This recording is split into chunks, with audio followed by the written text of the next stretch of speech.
Les amis, bienvenue sur la chaîne RNBO. On a une grosse vidéo devant nous puisque ce samedi 3 août 2024, c'est l'un des plus gros pay-per-view dans le monde de la lutte.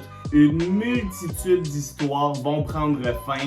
On va voir des nouvelles histoires se créer aussi. Et on va couronner, selon moi, une tonne de nouveaux champions. Donc aujourd'hui, je me suis fait un bon café, just chill, et on va faire nos prédictions pour SummerSlam 2024 qui va avoir lieu à Cleveland, en Ohio. Un pre-show qui a été annoncé de 3 heures. What the hell? C'est long comme un Monday Night Raw. Honnêtement, je pensais inviter des chums chez nous. C'est quoi? Va falloir que je leur dise d'arriver à 4 heures de l'après-midi? Ça n'a pas de sens. Honnêtement, pour un fan de lutte, c'est peut-être une bonne chose, mais honnêtement, 3 heures de pré-show, on va-tu avoir du jus rendu à la fin du show vers 11h minuit? Je ne crois pas. Donc déjà là, on a un petit point négatif. Pourquoi tu fais 3 heures de pre-show? Il va en falloir en motadine du café, laissez-moi vous dire, parce que samedi, ça va être une immense carte. Il va falloir être concentré puisqu'on a 7 matchs sur la carte principale qui nous intéressent. Et on commence avec le premier match qui est pour le titre féminin de la WWE entre Liv Morgan et la revenante Rhea Ripley. Rhea Ripley, ça va être son premier match depuis qu'elle a battu Becky Lynch à WrestleMania. Et honnêtement, cette storyline-là, cette histoire-là est définitivement la meilleure qu'on a à Monday Night Raw. Chaque lundi, on a ou bien des vignettes de Liv Morgan, on a des histoires avec Dominic Mysterio. Honnêtement, on est vraiment gâtés dans cette histoire-là et ce match-là, selon moi, va être excellent. On sait ce que Rhea Ripley peut amener dans le ring et ça va être vraiment le coming out party de Liv Morgan qui va, selon moi, garder son titre dû à une interférence de Dominic Mysterio qui, depuis des semaines, s'est retourné du côté de Rhea Ripley, s'est redevenu le boy à Mommy Rhea Ripley. Mais selon moi, tout ça n'est qu'un swerve pour que à SummerSlam, ce samedi, Dominic Mysterio trahisse tout le monde de la lutte et devienne un plus gros heel encore. Il va se tourner contre Rhea Ripley, ce qui va créer la storyline et l'amour véritable entre Liv Morgan et Dominic Mysterio. Donc pour ce premier match-là, victoire de Liv Morgan. Dans ma dernière vidéo, je vous parlais de mon hot take que LA Knight était overrated et qu'il fallait le tourner en méchant. Et bien ce deuxième match-là, c'est entre LA Knight et un des meilleurs méchants en ce moment à la WWE, le champion des États-Unis, Logan Paul. Donc Logan Paul qui met son titre on the line contre LA Knight. Et là, LA Knight n'a pas le choix de gagner ce match-là. On ne peut pas continuer à faire perdre LA Knight match après match après match. Il lui faut une grosse victoire, ça serait et ça va être selon moi son premier titre dans la compagnie. Le titre US, un beau titre pour LA Knight. J'ai reçu un beau commentaire de mon ami Pierre-Paul qui me disait honnêtement, ce serait le fun de voir un Open Challenge de LA Knight. Là, on pourrait voir ce qu'il a amené dans le ring et là, on aurait vraiment un gros engouement concernant LA Knight dans le ring. Je vous disais qu'il est excellent au micro, qu'il a un bon charisme, mais son in-ring me fait douter un peu. Eh bien, selon moi, à SummerSlam, victoire de LA Knight pour devenir le champion US. Troisième match, on a pour le titre intercontinental Sami Zayn contre Bron Breakker. Leur match à Money in the Bank était selon moi le meilleur match de cette carte-là à Toronto. Un sleeper match, on s'attendait pas vraiment à grand chose, mais finalement, ils ont livré la marchandise. Sami Zayn qui a gardé son titre. Et on se disait déjà là, ils vont donner le titre à Bron Breakker à SummerSlam. Et bien, à quelques heures de SummerSlam, je confirme, selon moi, Bron Breakker va devenir le champion intercontinental. Il y a une super belle run depuis qu'il est arrivé sur le main roster. Selon moi, une histoire qui s'en vient, c'est Bron Breakker le champion contre Ilya Dragunov qui a legit été knock-out par Bron Breakker. Très belle storyline et ce match-là entre Dragunov et Breakker va faire des flamèches. Mais pour ça, il faut donner le titre à Bron Breakker. Alors à SummerSlam, selon moi, Bron Breakker va démolir Sami Zayn pour devenir le champion intercontinental.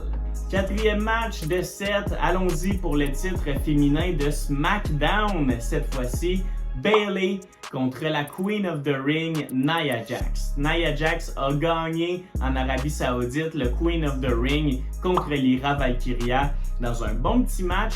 Et honnêtement, j'ai vraiment hâte de voir ce match-là parce que Nia Jax n'est pas la meilleure dans le ring, mais elle connaît Bayley depuis des années. C'est certain qu'il va y avoir une belle chimie entre les deux. Et il ne faut jamais oublier ma girl Tiffany Stratton qui a gagné la valise Money in the Bank le mois passé. Est-ce qu'elle va cash in? Je ne crois pas, mais je vais y aller avec une victoire de Nia Jax. Une méchante avec le titre, ça ferait du bien. Et là, on peut vraiment créer le début de la distorsion entre Tiffany Stratton et Nia Jax, les deux qui sont amis en ce moment. Eh bien là, Tiffany, qui va vraiment jouer dans la tête de Nia Jax, est-ce que je cash in comme toi? Bref, selon moi, ça ferait une super belle histoire à long terme que l'on pourrait voir à SmackDown. Mais pour ça, il faut donner le titre à Nia Jax. Je pense que Bayley a fait son temps, elle a gagné le titre à WrestleMania et j'y vais pour une victoire de Nia Jax. Le gros match de la carte, c'est une storyline qui dure depuis le Royal Rumble, donc en janvier. Honnêtement, le match que j'ai le plus hâte de voir, c'est CM Punk contre Drew McIntyre. Seth Rollins, je sais pas ce qu'il fait dans cette storyline-là. On n'avait pas de plan pour Seth Rollins à SummerSlam, donc on le met arbitre spécial. Eh bien écoutez, Punk contre Drew, selon moi, c'est le premier de plusieurs matchs entre les deux. Donc le gagnant de ce match-là ne gagne pas du tout la rivalité. Selon moi, ils vont avoir un match sûrement LNSL où vous voyez vraiment une grosse stipulation avec des armes ou tout court une stipulation qui n'est pas juste un 1 contre 1 normal. Je vois vraiment un Drew McIntyre tricher à SummerSlam, ce qui va faire en sorte que Punk va lui dire « Ah ouais, t'as voulu tricher, ben je vais amener des armes de mon bord et faisons un no disqualification pour notre deuxième match. » Donc ce match-là va être le premier de plusieurs entre les deux hommes. Deux gars qui s'envoient chier verbalement à chaque Monday Night Raw. La storyline est excellente. Punk qui est clear pour lutter, mais j'y vais pour une victoire de Drew McIntyre. McIntyre qui va pouvoir se moquer de CM Punk. Le méchant qui gagne le premier match de cette série de matchs-là. Je pense que ça a tout le sens du monde et je pense que Drew justement va tricher pour aller chercher la victoire contre CM Punk qui va demander sa revanche. Ça va continuer leur rivalité.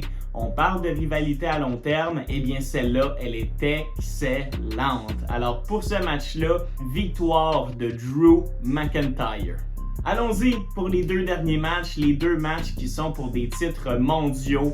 On y va pour Damian Priest, El Campeón, contre le gagnant du King of the Ring, Gunther. Eh bien là, ça va être le coming out party de Gunther. Gunther, depuis des mois, qui est un petit peu sur la ligne de touche un peu. Oui, on le voit se battre, mais justement, il n'est pas dans une énorme storyline. Eh bien là, depuis quelques semaines, là, ça commence la storyline avec Damian Priest. On commence à voir un Gunther au sommet de son art.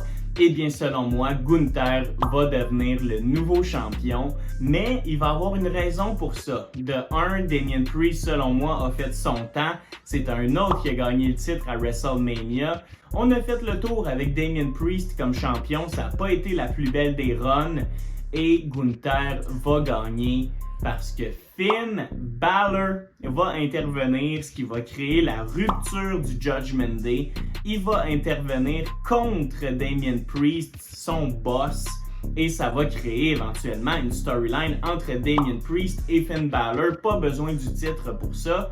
Et de l'autre côté, on a Gunther comme champion, et là, on a une multitude de babyface qui vont vouloir affronter Gunther. Gunther va avoir un immense règne avec le titre. Mais tout ça pour dire, je pense que ce match-là va être très intéressant, va être très bon si Damian Priest est capable de faire un match sans faire de botch. On l'a vu botcher à Clash at the Castle, on l'a vu botcher à Money in the Bank. eh bien là, je pense que Gunther va être capable de vraiment être le ring général, littéralement, de bien leader le match, et je donne une victoire à Gunther. Dernier match, le main event, Cody Rhodes contre Solo Sikoa, le nouveau chef du Bloodline.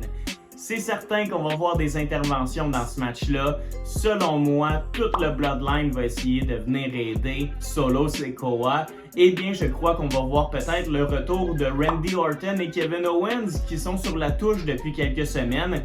Ils vont venir aider Cody pour égaliser la joute. Victoire de Cody Rhodes pour conserver son titre.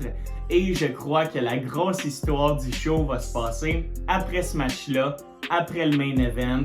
Le Bloodline fâché vont attaquer Cody, vont attaquer Kevin Owens, ils vont attaquer aussi Randy Orton. Et à ce moment-là, la musique du vrai Tribal Chief va se faire retentir et ça va être le plus gros moment du show, le retour de Roman Reigns. Gentil babyface qui va confronter Solo. Je le vois faire un gros spear à Solo pour terminer SummerSlam 2024. Alors voilà ce que j'en pense. Voici mes prédictions pour le show. Victoire de Cody Rhodes, retour de Roman Reigns. On va avoir une multitude de changements de titre pendant la soirée. On a un massive show en vue. Donc manquez pas ça samedi qui s'en vient le 3 août 2024. Soyez là pour SummerSlam 2024. Je tweet énormément sur X lors des pay-per-views de la WWE. Donc suivez-moi sur X, ça va être dans la description si vous voulez avoir mes réactions à chaud du pay-per-view SummerSlam. Donc merci infiniment d'avoir été là les chums. Portez-vous super bien, je vous souhaite une merveilleuse fin de journée et comme toujours on se dit take care and peace!